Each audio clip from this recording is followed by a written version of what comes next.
और आपको वो बता देता हूँ कि नेक्स्ट लॉन्ग राइड पे मैं कहाँ जाने वाला हूँ। तो अगली लॉन्ग राइड पे मैं जाने वाला हूँ।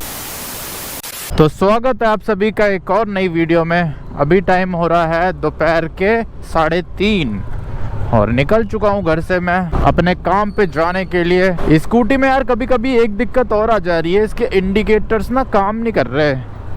जैसे मैं राइट का दबा रहा हूँ तो कभी कभी जलता ही नहीं है, फिर थोड़ा तेज़ दबाना पड़ता है फिर चलता है। मिट्टी विट्टी फंस गई होगी ना अंदर, इसकी वजह से भी हो सकता है। और एक दिक्कत इसमें टायर में भी आ रही है, हवा कम हो जा रही है आगे वाले टायर में अपने आप, वो भी बहुत ही ज़्यादा जल्दी 2-3 दिनों में ही। अभी चेक कराऊंगा इसमें हवा आज, तो देखते हैं अगर कम होगी तो इसका मतलब पंचर है आगे वाला टायर और उसे ठीक करना पड़ेगा। हो सकता है हो गया होगा पंचर।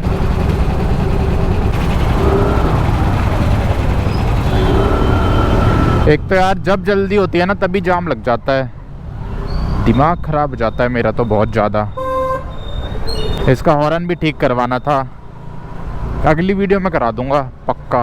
पक चुका हूँ मैं इसके हल्के से हॉर्न को सुन सुन के, बहुत ही ज़्यादा कमज़ोर है सिंगल। तो ये देख रहे हो बस मौ करता है, सुनाई नहीं देता इसमें कुछ भी। इसके जो अगली वाली वीडियो होगी ना उसमें स्कूटी को मैं तैयार कर दूंगा लॉन्ग राइड पे ले जाने के लिए, यानी कि कल यार वैसे तो सैटरडे है, एक तो पता ही नहीं चलता हफ्ते का कब हफ्ता चला जाता है, कब दोबारा से सैटरडे आ जाता है। मेरे को पिछले सैटरडे जाना था पर मैं उस दिन इसलिए नहीं गया क्योंकि सैटरडे था और सैटरडे को बहुत ही ज़्यादा भीड़ होती है। चलो देखते हैं, नहीं तो 1-2 काम तो करवा ही दूंगा। अब जैसे इसका हॉर्न वाला काम है वो मैं किसी और दुकान से करवाऊँगा जहाँ से मैंने लगवाया था। स्कूटी चलाना तो यार कितना ज़्यादा ईजी होता है और कितना ज़्यादा कंफर्टेबल होता है। सुबह मैं गया था ना, बाइक लेके गया था यहीं घर के पास तक, तो हालत ख़राब हो गई उसमें, क्लच दबा दबा के गियर चेंज कर करके। इतने ट्रैफिक में, इतना ज़्यादा भी नहीं था ट्रैफिक, हल्का फुल्का था, पर उतने में ही मेरे हाथ दर्द हो गए। अब आदत नहीं रही है ना मैनुअल गाड़ी चलाने की, अब ऑटोमेटिक की आदत हो गई है मेरे को। ऑटोमेटिक ही सबसे बढ़िया है यार, चाहे कार हो या फिर बाइक तो वैसे आती नहीं है ऑटोमेटिक, आती भी है तो कुछ कुछ ही आती है, वो भी बहुत ज़्यादा महंगी है। और बाकी इलेक्ट्रिक बाइकें आती है ऑटोमेटिक, पर ऑटोमेटिक ही बढ़िया है। और ख़ासकर जो व्लॉगर्स है, यूट्यूबर्स हैं, उनके लिए भी ऑटोमेटिक ही ज़्यादा बढ़िया है क्योंकि एक ही हाथ से इसमें सारा काम हो जाता है। सुबह मैं ओवरटेक कर रहा, कभी कभी गियर ज़्यादा हो जा रहे तो बाइक भगी नहीं रही, फिर समझ आ रहा है अरे यार गियर भी तो डाउन करने होते हैं। बहुत ही ज़्यादा झंझट है बाइक में, और ऊपर से अब आदत नहीं रही है ना। वैसे तो सुबह सुबह चलाता हूँ मैं बाइक, पापा की बाइक घर के आसपास, लेकिन दिल्ली जैसे ट्रैफिक वाले शहर में ऑटोमेटिक गाड़ियाँ ही ज़्यादा बढ़िया है, मतलब वो ज़्यादा कंफर्टेबल रहती है। आराम से बस ब्रेक मारो और रेस दो, ब्रेक मारो और रेस दो। इसी के साथ हनुमान जी का मंदिर आ चुका है, ये देखो, जय बजरंगबली। मंदिर के साथ साथ जाम भी आ चुका है।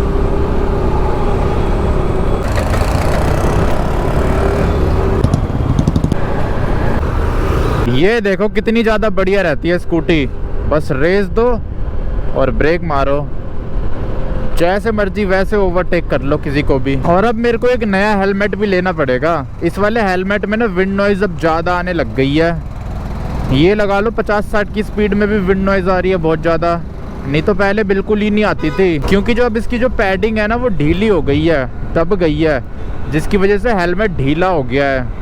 अब तो ये हिलता भी है, ऐसे मुँह पे मैं एकदम से मुँह हिलाऊंगा ना तो हेलमेट हिल जाता है, नहीं तो पहले ये चिपका रहता था मुंह पे। या तो फिर एक और काम हो सकता है, इसकी मैं पैडिंग चेंज करवा सकता हूँ, तो देखते हैं उसमें कितना खर्चा आता है। अगर सस्ते में हो जाएगी तो पैडिंग ही करा दूंगा चेंज। इसकी पैडिंग मिलती है वैसे अलग से, इसकी सारी चीज़ अलग से मिलती है, स्पॉइलर, वाइज़र, पैडिंग, चिन कर्टेन, ब्रीथ डिफ्लेक्टर, सारी चीज़ें इसकी अवेलेबल है मार्केट में अलग से। तो अब टाइम शाम के 5 बज चुके हैं और निकल चुका हूँ मैं वापस घर जाने के लिए, लेकिन घर जाने से पहले जाना है मेरे को रनिंग करने के लिए। तो चलते हैं पहले रनिंग करने के लिए और शरीर का पसीना बहाते हैं और शरीर में गर्मी लाते हैं, इस ठंड से अपने शरीर को बचाते हैं। तो अब कल जाऊँगा मैं अपनी स्कूटी को दोबारा से नए जैसा बनाने और इसको कर दूँगा तैयार अगली लॉन्ग राइड के लिए। और आपको वो बता देता हूँ कि नेक्स्ट लॉन्ग राइड पे मैं कहाँ जाने वाला हूँ। तो अगली लॉन्ग राइड पे मैं जाने वाला हूँ कहीं भी नहीं, तो फिलहाल अभी 2-3 महीने तक तो कहीं नहीं जाने वाला हूँ मैं, उसके बाद ही जाऊँगा क्योंकि उसके बहुत सारे रीज़न्स हैं। जैसा कि अब ठंड भी बढ़ चुकी है बहुत ज़्यादा, जिसकी वजह से कोहरा लगता है सुबह शाम, जो कि बहुत ही ज़्यादा ख़तरनाक होता है, और ख़ासकर जब आप 2 व्हीलर पे चल रहे हो तो और ज़्यादा ख़तरनाक होता है। और ऊपर से मैं तो ग्रुप में भी नहीं जाता हूँ, अकेला जाता हूँ, तो इसलिए मेरे को थोड़ी ज़्यादा सावधानी रखनी पड़ती है अपनी सेफ्टी के लिए। वैसे तो ग्रुप में भी नहीं जाना चाहिए ऐसे मौसम में, एक तो पॉल्यूशन की वजह से बहुत ही ज़्यादा तगड़ा फॉग लगता है जो कि हटता ही नहीं है। और हाईवेज पे ना सुबह 11-12 बजे तक भी धुंध रहती है, और इंडिया के हाईवेज भी बहुत ज़्यादा महान है।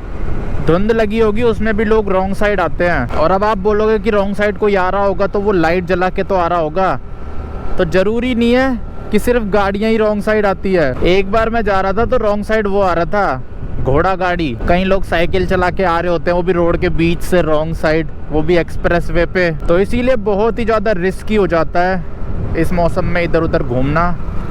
इसीलिए अपना घर पे ही बैठो, घर की रोटी खाओ और ऐश करो ज़िंदगी में।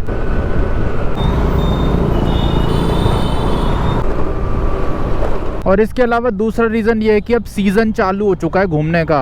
अभी लोग बर्फ़ देखने जाते हैं पहाड़ों में। आजकल आपने रील्स भी बहुत ज़्यादा देखी होगी, कितना तगड़ा तगड़ा जाम लग रखा है टूरिस्ट प्लेसेस में, जहाँ पे बर्फ़ गिरती है पहाड़ों में। बर्फ़ भी नहीं गिरती, वहाँ पे भी जाम लग जाता है, क्योंकि आजकल छुट्टियाँ पड़ रखी है ना बच्चों की, और उनके साथ साथ बड़ों की भी। ठंडियों की छुट्टी, विंटर वेकेशंस, और ऊपर से न्यू ईयर है तो कुछ लोग न्यू ईयर मनाने भी जाते हैं पहाड़ों में। और जब ऑन सीज़न होता है ना, उस टाइम बहुत ही ज़्यादा बेकार होता है घूमना। इसमें आप सब चीज़ बर्बाद करते हो, अपना टाइम बर्बाद करते हो, अपना पैसा बर्बाद करते हो, और मज़ा आपको 1 रुपये का भी नहीं आता। कुछ लोगों को आ सकता है ट्रैफिक में खड़े खड़े मज़ा, पर मुझे तो नहीं आ सकता। और ऊपर से जो होटल 1000 रुपये के हैं वो 10,000 रुपये के हो जाते हैं। इसीलिए आप इस मौसम में भले ही हिमाचल चले जाओ या उत्तराखंड चले जाओ, हर जगह ही सारी चीज़ें महंगी हो जाती है, भीड़ बढ़ जाती है, तो इसलिए मज़ा ही नहीं आता। जो मज़ा आपको ऑफ सीज़न में 1000 रुपये में मिलेगा, वो मज़ा आपको ऑन सीज़न में मिलेगा 5000 रुपये में, या फिर उससे भी ज़्यादा में। और उसमें भी आपको एडजस्ट करना पड़ सकता है। पहली बात तो ऑन सीज़न में होटल ही नहीं मिलते हैं, सारे एकदम फुल पैक होते हैं, तो उस टाइम तो ढूंढने में ही दिक्कत हो जाती है बहुत ज़्यादा। ऐसे सीज़न में तो चले भी मत जाना बिना होटल बुक किए, वरना कहीं पता चले रात में बाहर ही रहना पड़ जाए। ऑफ सीज़न सबसे ज़्यादा बढ़िया होता है, ऐसे ही चले जाओ कहीं भी, हर जगह आपको होटल खाली मिलते हैं। अभी कुछ टाइम पहले मैं शिमला गया था, जिस होटल में रुका था एक भी इंसान नहीं था पूरे होटल में, पूरा खाली पड़ा हुआ था, सारे होटल खाली पड़े थे। और ऊपर से रोड पे जाम भी नहीं था बिल्कुल भी, एकदम खाली खाली रोड्स थे सारे, तो सही लगा घूमने में। तो ये भी एक रीज़न है, मैं ऐसे टाइम पे अवॉइड करता हूँ घूमना, इससे पहले चले जाता हूँ या फिर इस सीज़न के बाद जाता हूँ। अब जैसे इसके बाद आएगा फरवरी, उस टाइम थोड़ा ऑफ सीज़न हो जाता है, और उस टाइम भी आपको थोड़ी कम भीड़ मिलती है हर जगह। पर वही है, ये सारी चीज़ें ना कुछ लोग ही कर सकते हैं। अब जैसे जिनकी छुट्टियां इस टाइम पड़ती होंगी तो वो तो इसी टाइम जा सकते हैं, उनके लिए क्या ऑफ सीज़न और क्या ऑन सीज़न। तो इसीलिए अगर आप भी एक ऐसे इंसान हो, फिर तो आप कभी भी जाओ, जब छुट्टियां पड़ रही हैं तब जाओ। अब जैसे जैसे शाम होती जा रही है, ठंड और ज़्यादा बढ़ती जा रही है। अब ठंड लगने लग गई, आते टाइम तो नॉर्मल मौसम लग रहा था, लेकिन जाते टाइम हल्की हल्की ठंड लग रही है। और वैसे अभी तो मेरे को रनिंग करने जाना है, रनिंग करने के बाद ठंड हो जाएगी गायब। और कल यार मैं रनिंग कर रहा था ना, उस टाइम पता नहीं मेरे को क्या हुआ, मेरे आंखों के चारों तरफ बादल छा गए, दिखना ही बंद हो गया था। घर भी बड़ी मुश्किल से पहुंचा मैं, जैसे वो नहीं चलते नशेड़ी, ऐसे चल रहा था मैं, कुछ समझ ही नहीं आ रहा था कहाँ से गाड़ियाँ आ रही है, कहाँ से जा रहा हूँ। फिर घर जाके मैं सो गया था खाना खा के, फिर सुबह उठा तो ठीक हो गया था। हो सकता है मैंने लाइट देख ली हो, क्योंकि जब मैं लाइट देख लेता हूँ ना बहुत देर तक, तब भी ऐसे हो जाता है। एक तो लोग भी इतने ज़्यादा हाई बीम पे आते हैं ना आजकल रोड पे, और बहुत सारे भाई ना ये भी बोलते रहते हैं कि हमें क्यों नहीं ले जाते जब घूमने जाते हो। तो मेरा जो प्लान है ना वो एकदम से बनता है, और मेरा कोई पता नहीं होता कब जाना है, आज जाना है, कल जाना है, परसों जाना है। और मेरे को फिर ठीक नहीं लगता कि मैं किसी को बोल दूं कि कल जाना है और कल मैं जा ना पाऊँ, इसीलिए मैं किसी को बोलता नहीं हूँ। क्योंकि मेरा काम थोड़ा वैसा सा है, कभी एकदम से काम आ जाता है तो कैंसिल करना पड़ता है प्लान, और मेरे को खुद ही नहीं पता होता कि कल मेरे को जाना है या नहीं जाना। जब ऐसा होता है कि चल आज कोई काम नहीं आ रहा, सैटरडे भी है, तो निकल जाओ बैग उठा के। और फिर जब मैं चला जाता हूँ तो मेरा वापस आने का भी पता नहीं होता। बाकी करेंगे कभी ग्रुप राइड करूँगा ना, तब सबको लेके चलूँगा, जब पहले से अच्छे से प्लानिंग करके चलूँगा। और इसी के साथ मेरा पार्क आ चुका है, मेरा तो नहीं है, मतलब यहाँ पे मैं एक्सरसाइज करने आता हूँ, पार्क तो पता नहीं किसका है।